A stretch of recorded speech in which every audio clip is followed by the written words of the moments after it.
Good morning or good afternoon.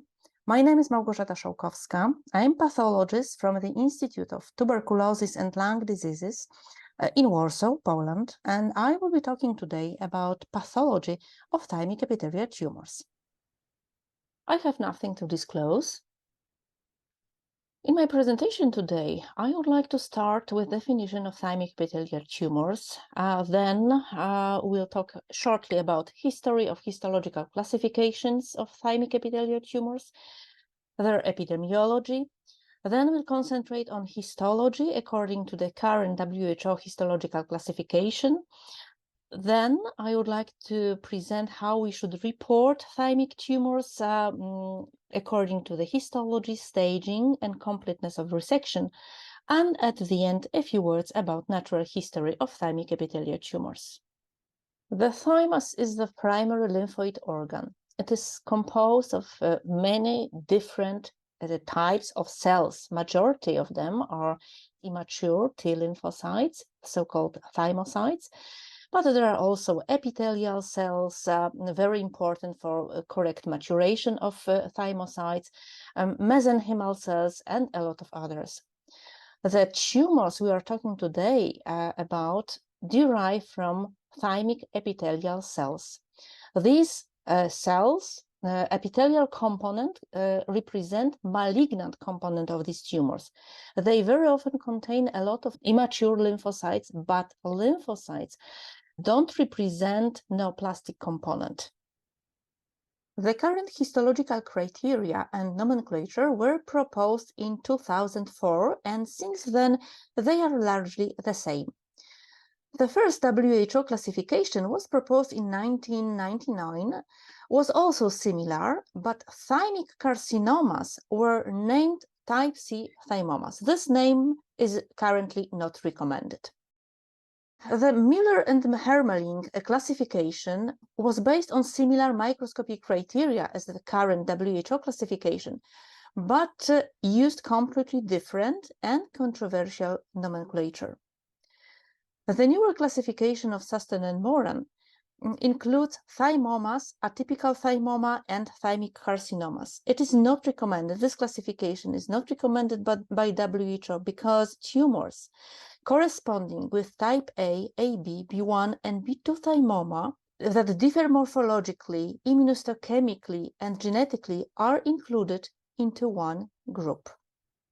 The current histological classification proposed in 2021, compared to the previous one from 2015, distinguishes the same entities, the same nomenclature, microscopic criteria, but there is much more information about genetic findings in thymic epithelial tumors.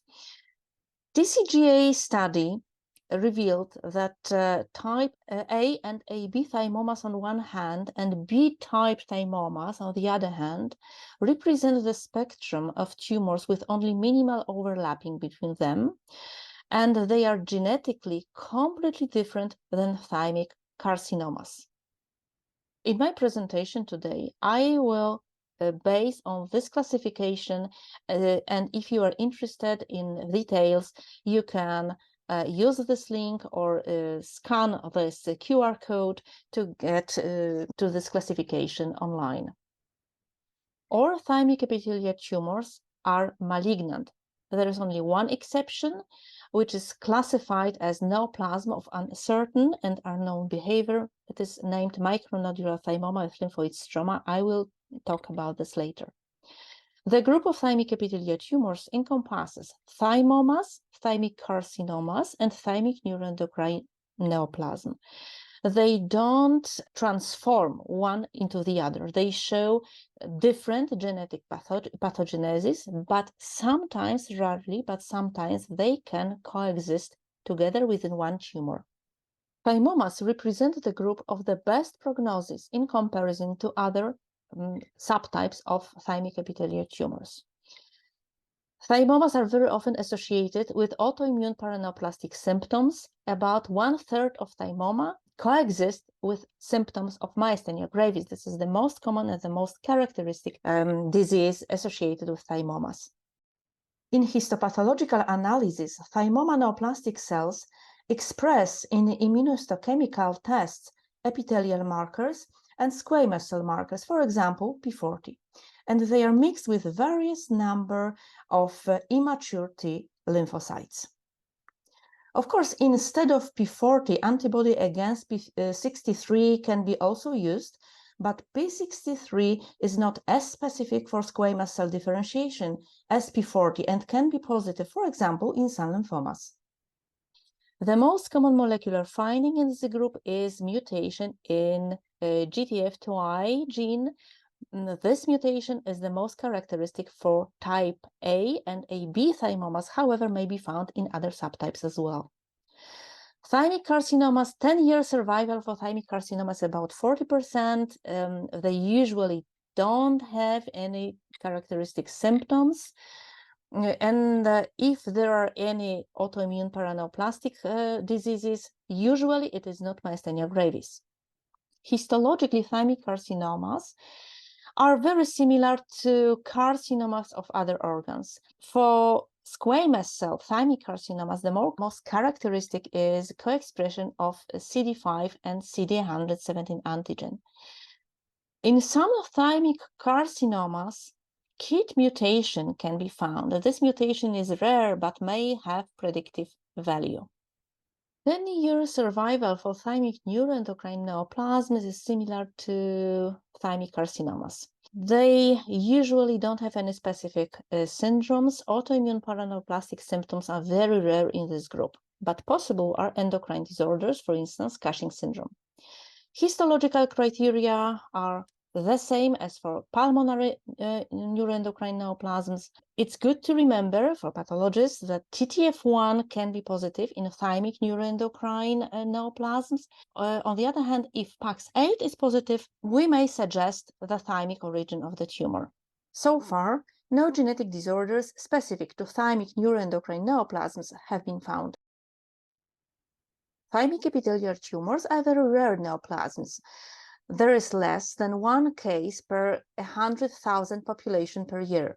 Depending on the study, they compose from 15 to 30% of all mediastinal tumors. Thymomas are the most common in this group, 80% of cases. Then thymic carcinomas and thymic neuroendocrine neoplasms. In the group of thymomas, type B2 and AB are the most common, while metaplastic thymomas and micronodular thymomas with lymphoid stroma are the rarest. Thymic epithelial tumors are neoplasms of adults. They are extremely rare in children.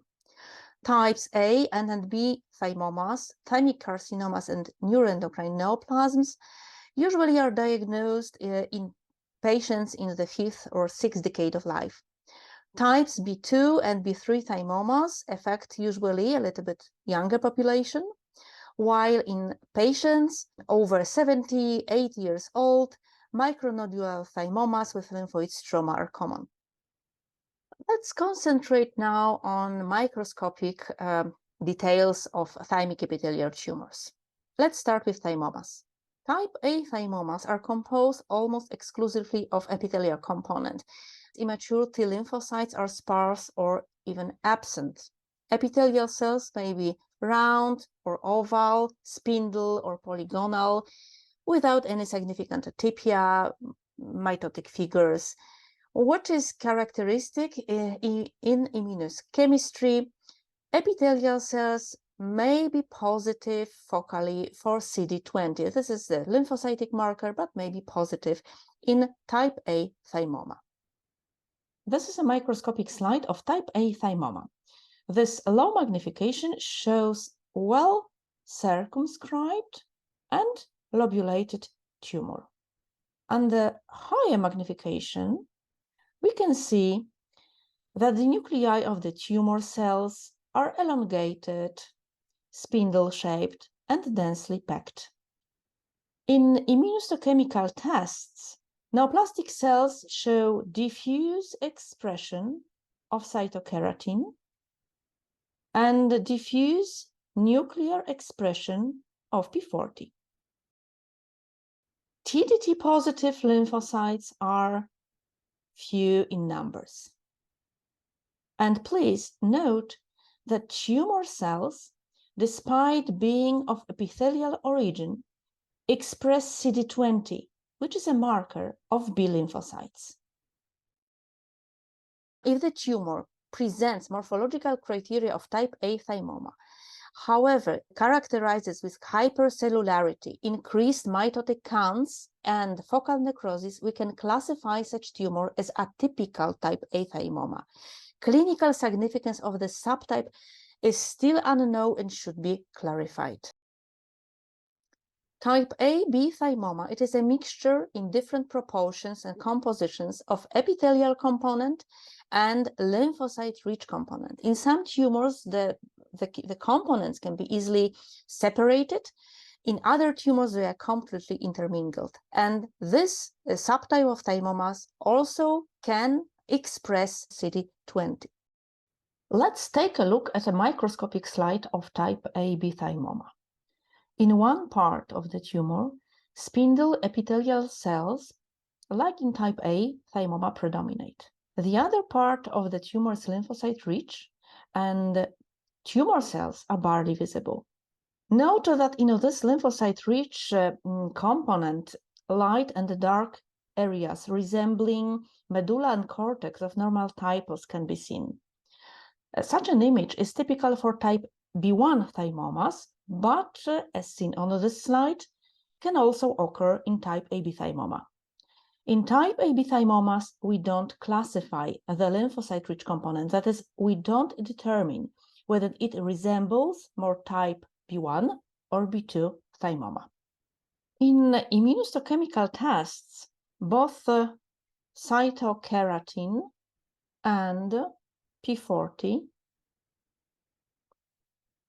show diffuse expression in both tumor components, and tumor cells in both components, as in type A thymoma, can express CD20.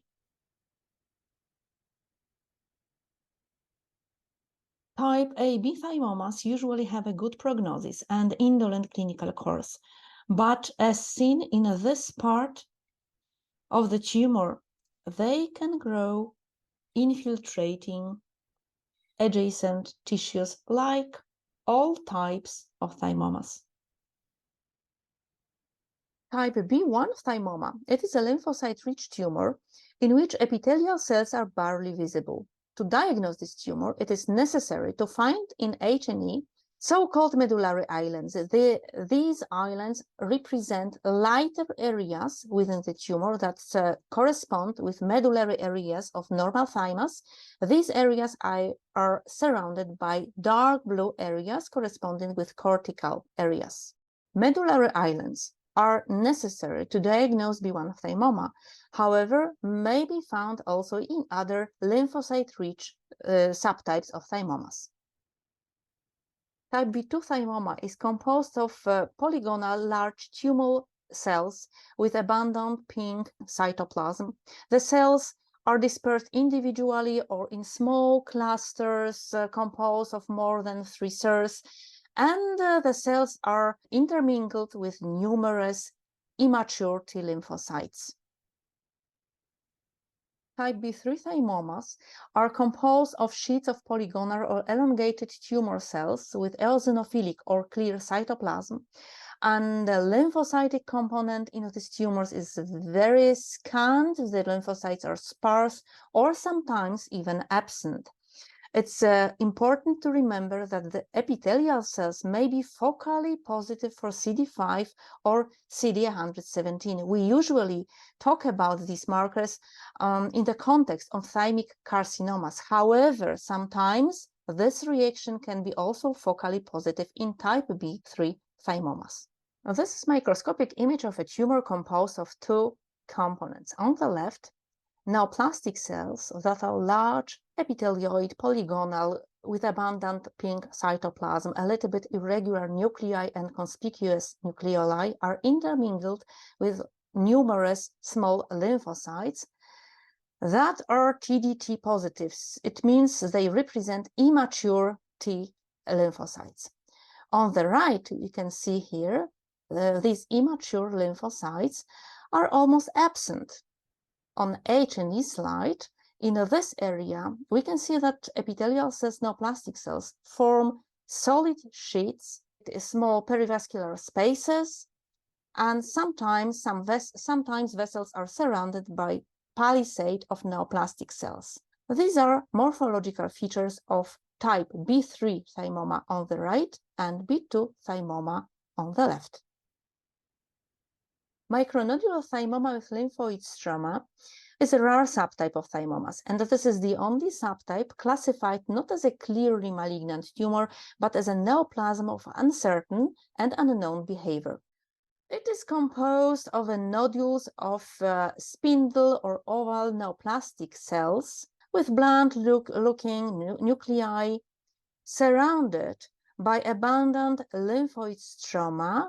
This time, this lymphoid stroma is rich in B lymphocytes that form lymphoid follicles with or without germinal centers and plasma cells. Here are some microscopic images of micronodular thymoma with lymphoid stroma.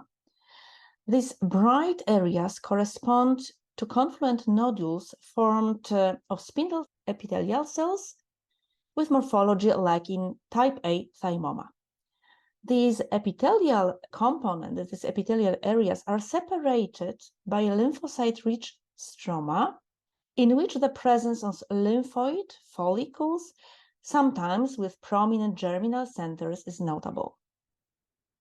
In immunohistochemical stains, the lymphocyte-rich stroma is devoid of cytokeratin-expressing cells, which distinguishes micronodular thymoma from type AB thymoma. The stroma contains numerous B lymphocytes, as can be demonstrated by reaction with CD20. Numerous TDT-positive lymphocytes are also present between epithelial cell component and areas containing T cells. Metaplastic thymomas characterized by biphasic morphology, epithelioid component forming anastomosing islands, sometimes with very pleomorphic cells, separated by spindle cell blunt-looking component. Let's look under microscope. This is an example of metaplastic thymoma. We can't see the lymphocytic component as in other subtypes of thymomas, but what is notable is the presence of an epithelioid component, sometimes with significant atypia like in this area, mixed with spindle cell component. Biphasic tumor morphology can be highlighted by immunohistochemical tests. The epithelioid component shows various expression of cytokeratin and P40. In contrast, in the spindle cell component, vimentin expression predominates. Metaplastic thymomas usually don't contain TDT-positive lymphocytes, which are generally seen outside the tumor in thymic remnants. Thymic carcinomas. The list of thymic carcinomas is very long in the classification. It's impossible to present and to discuss all subtypes. I wanted to concentrate only on the most common and the most typical squamous cell carcinoma of the thymus, with a subtype of micronodular thymic carcinoma with lymphoid hyperplasia. Squamous cell carcinoma of the thymus morphologically look like squamous cell carcinoma of any other organ. So based on H&E only, we are not able to differentiate between primary thymic carcinoma or metastatic tumor from other organs. So to establish the diagnosis, we need to use immunohistochemistry, and important information that majority of thymic squamous cell carcinoma express both CD5 and CD117, and only co-expression of these markers is diagnostic for squamous cell carcinoma, because expression of CD5 or CD117 separately can be observed in other neoplasms. There are also other markers like FOXN1 or CD205, which are also useful and can help in differentiation of the tumor. There is no TDT positive lymphocytes in the stroma, which is also very important information, because if there are TDT positive lymphocytes, we should think about thymomas, not about thymic carcinomas. In thymic carcinomas, immature T lymphocytes are absent. A specific subtype of thymic squamous cell carcinoma is micronodular thymic carcinoma with lymphoid hyperplasia. It is a new entity included into the current classification. It is good to remember about this entity because this carcinoma seems to have less aggressive behavior than classical squamous cell carcinoma. And please don't confuse thymic micronodular carcinoma with lymphoid hyperplasia with micronodular thymoma with lymphoid stroma. Unfortunately, the names are very similar and morphology of these tumors is also very similar. This is a microscopic slide showing micronodular thymic carcinoma with lymphoid hyperplasia. The tumor is composed of epithelial nodules separated with a lymphocyte-rich stroma with numerous lymphoid follicles. The morphology of this tumor may resemble micronodular thymoma. However, under higher magnification, it is clear that epithelial cells forming the nodules are larger, epithelioid rather than spindle, and clearly atypical. Moreover, the epithelial cells express CD5. The reaction in tumor cells is weaker than in surrounding lymphocytes. These cells also express CD117. Co-expression of CD5 and CD117 in tumor cells, in this case, supports the diagnosis of primary thymic carcinoma. In the current WHO classification, there are some differences in thymic carcinoma group in the comparison to the previous classification. There are some changes in names. For instance, lymphoepithelial carcinoma is currently used, not lymphoepithelioma-like carcinoma like in the previous classification. There are some new, very rare entities like hyalinizing clear cell carcinoma or thymic sebaceous carcinoma, or sometimes names were modified, like for instance, low-grade papillary carcinoma is currently recommended instead of papillary adenocarcinoma. This name better highlight indolent clinical course of the tumor. In the group of adenocarcinoma, there are also some changes. For instance, mucinous carcinoma currently doesn't exist. This group has been divided into two groups. If adenocarcinoma cells express markers characteristic for colorectal adenocarcinoma, we should name such a tumor enteric type adenocarcinoma. If not, if tumor cells don't express these markers, we should name the tumor adenocarcinoma, not otherwise specified. Thymic neuroendocrine neoplasms are classified according to the same rules as pulmonary neuroendocrine neoplasms. So the current classification distinguishes carcinoid or neuroendocrine tumors of the thymus, typical carcinoid, atypical carcinoid, and the neuroendocrine carcinomas, small cell and large cell neuroendocrine carcinoma of the thymus. Morphological criteria, as in the lung, are based mostly on mitotic count in the tumor and the presence or absence of necrosis. If we have the same rules how to differentiate between primary neuroendocrine tumor of the thymus and neuroendocrine tumor of the lung, immunohistochemistry may help, unfortunately not always. Thymic tumor may express PAX8 if we use polyclonal antibody. However, we should remember that thymic tumors may be also positive for TTF1. Now let me show you an example of thymic carcinoid tumor. At a higher magnification, trabeculae and rosettes formed by neoplastic cells can be easily noted.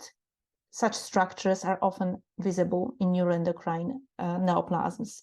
In this particular tumor, foci of necrosis were not found, but 9 mitotic figures per 2 square millimeters were noted.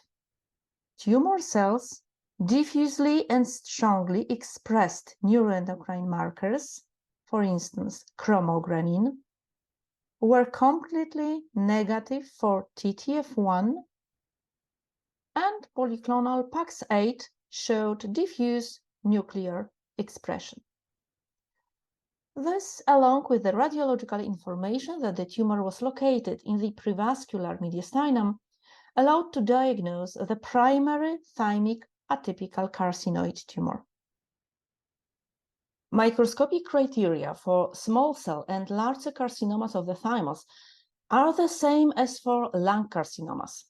Small cell carcinoma is composed of monotonous population of small cells according to the definition 3 times larger than lymphocytes, with scant cytoplasm, and they don't form any organoid structures. Larger neuroendocrine carcinoma cells contain usually more cytoplasm and may form nests, trabecular, and rosettes. Both these carcinomas can be positive for TTF1 like lung carcinomas, and the definite differentiation between thymic and lung carcinoma requires correlation with the radiological picture. In the current WHO classification, there is also such an entity like atypical carcinoid tumor with elevated mitotic counts. What is this, and when and how should pathologists report such a tumor? This is the tumor that presents morphology and immunophenotype of carcinoid tumor. However, mitotic count is elevated and exceeds 10 mitosis per 2 square millimeters. We should report such tumors as large-cell neuroendocrine carcinomas. However, we should add a comment that we can find histological features of carcinoid tumors. Such tumors may have different response to systemic treatment in comparison to conventional large-cell neuroendocrine carcinomas. You may feel confused by the variety of thymic epithelial tumors. Of course, they are not the only tumors in the mediastinum that should be included in differential diagnosis. Let me share with you my observations and give you some suggestions on how to approach the differential diagnosis of mediastinal tumors, especially in small biopsy material. If the morphology of the tumor is not clear, and in small specimen it is usually not, use immunohistochemical tests and clinical and radiological information about the patient. If you see lymphocyte-rich tumor in the sample, you should think, first of all, about thymomas, some thymic carcinomas, lymphomas, or, for instance, seminoma if the sample comes from a male patient. Cytokeratins and P40 can help to distinguish thymic epithelial tumors from lymphomas. CD20 on epithelial cells suggests type AB thymoma. Presence of immature T lymphocytes along with epithelial cells or coexistence of myasthenia gravis argues for thymomas and against thymic carcinomas. Lymphocyte poor and mostly spindle cell tumor may represent thymoma, thymic carcinoma, solitary fibrous tumor, or, for instance, sarcomatoid mesothelioma. If myasthenia gravis coexist, we may start thinking about any type of thymoma. CD20 expression on epithelial cells argues for type A thymoma, and the co-expression of CD5 and CD117 for thymic carcinoma. In cases of epithelioid cell-rich tumor with atypical cells, we may need to differentiate between thymic carcinoma and type B3 thymoma, or between thymic carcinoma and metastatic carcinoma. Presence of myasthenic symptoms, a few TDT-positive lymphocytes, and lack of expression of CD5 and CD117 argue for type B3 thymoma. A huge problem in the differential diagnosis of thymic carcinomas and thymic neuroendocrine neoplasms is determining whether the tumor is a primary thymic neoplasm or a metastasis to the mediastinal lymph nodes of a cancer from another organ, most often the lung. Combination of PAX8 and TTF1 may help in differential diagnosis. However, usually we need to correlate our diagnosis with clinical and radiological data. What should be included in the histopathological report? In the biopsy material, we are often unable to recognize much. For instance, establishing the exact subtype of thymoma may be difficult or impossible. In such situations, we should recognize thymoma not otherwise specified. Distinguishing between typical and atypical carcinoid tumor is impossible because the exact diagnosis is based on histological criteria that can be assessed only in the resected tumor.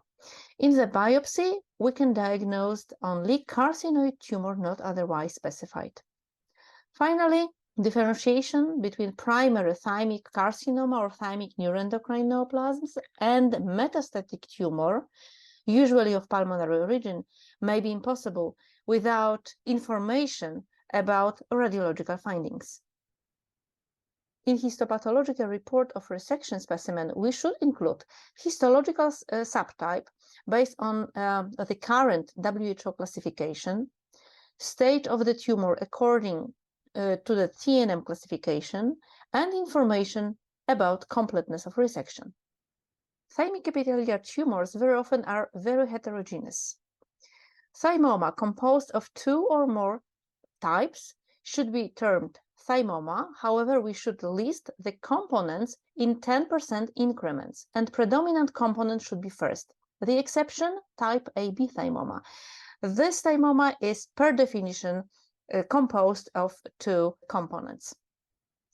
Thymic carcinomas composed of 2 or more subtypes of non-neuroendocrine carcinoma should be named combined thymic carcinoma, and we should list the components in 10% increments. Again, predominant component should be first. In other combinations, the more aggressive component should be listed first. Since 2017, according to the recommendation of the Union for International Cancer Control and the American Joint Committee on Cancer, the TNM classification should be used for all thymic epithelial tumors, and this system replaced the previous Masaoka-Koga staging system. In TNM, all stage 2 and some stage 3 tumors in the Masaoka-Koga classification are counted as stage 1. Invasion of pericardium, stage S3 in Masaoka-Koga, is now classified as stage 2. I wouldn't like to go into details of the current classification. This recording takes place in August 2023. A new edition of the TNM classification, the 9th, is expected in 2 weeks. The histopathological report should also include an assessment of the completeness of resection. However, surgical margins can be very difficult for the pathologist to identify. That's why resected specimen should be clearly oriented by the surgeon, and the margins should be labeled in a way unequivocal for the pathologist. Pathologists should carefully examine the specimen, and any area of interest should be assessed and reported. Gross examination of the specimen before any cutting is crucial and sometimes even more reliable than microscopic assessment, because the thin and delicate tissues covering the surface of the tumor may be destroyed during cutting and may not be visible under the microscope, making it appear that the tumor reaches the surgical margin. If margin is less than 3 millimeters, the distance should be reported in millimeters. I encourage pathologists to visit the ICCR website, from which a synoptic report for thymic epithelial tumors can be downloaded. All thymic epithelial tumors can potentially metastasize. Usually they metastasize to serous membranes like pleura and pericardium, but they can metastasize to other organs, even extrathoracic. Such metastases are classified as M1A or M1B factor. One large study showed a difference in a 5-year survival rate of patients in the two groups, although it was not statistically significant. Metastases in lymph nodes are very rare in thymomas, less than 2% of cases, according to the results of one study. In the same study, nearly 30% of thymic carcinomas and thymic neuroendocrine neoplasms presented lymph node metastases. Perithymic or anterior lymph nodes, counted as station N1, are usually resected along with the tumor. Deep intrathoracic or cervical lymph nodes are station N2. There were differences reported in the 5-year survival rates of patients between those with metastatic nodes N1 and N2 stations, but the differences were not statistically significant. Important is that direct extension of the primary tumor into a lymph node should be counted as nodal involvement, that is, metastasis. I would like you to remember from my presentation that thymic epithelial tumors are a very heterogeneous group of rare neoplasms that include thymomas, thymic carcinomas, and thymic neuroendocrine neoplasms. All types are malignant because all of them can potentially metastasize to pleura, pericardium, lymph nodes, or other organs. The tumors should be staged according to the TNM classification, and the histological type, tumor stage, and completeness of surgical resection are the most important prognostic factors. Thank you very much for your attention.